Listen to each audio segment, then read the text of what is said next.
Everything we are is borrowed from lineages of growers, weavers, potters. Craftswomen never die.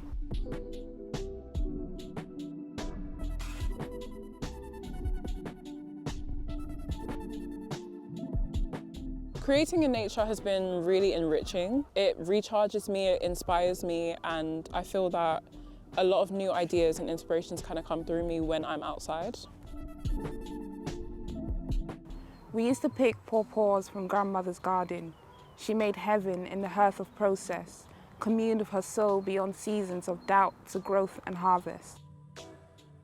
It definitely makes you more aware of your surroundings, and you feel less alone in everything because there's this expansive world like right in front of you.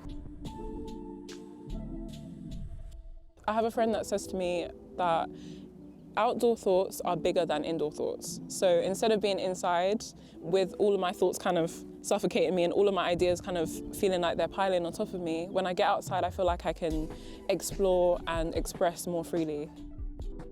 I'm fully basking in this slowness. It is allowing me to receive and to integrate all that I've been soaking up. Passions, motivations and soul callings of people beyond their surface.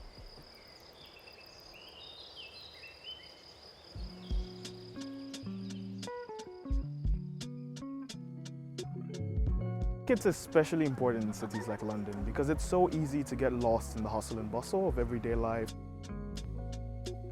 When you're actually in nature, just being able to hear the water, for example, or just hear the wind and see the leaves rustle, it just sparks something in you.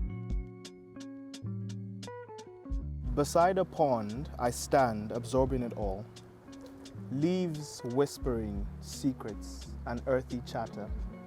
Pond water ripples silently, telling tales of fleeting moments. We completely miss the little things like a pretty flower or a strange looking caterpillar. It's nice to slow down and take a breath. Yielding to the whims of the wind, the end of the beginning is the beginning of the end.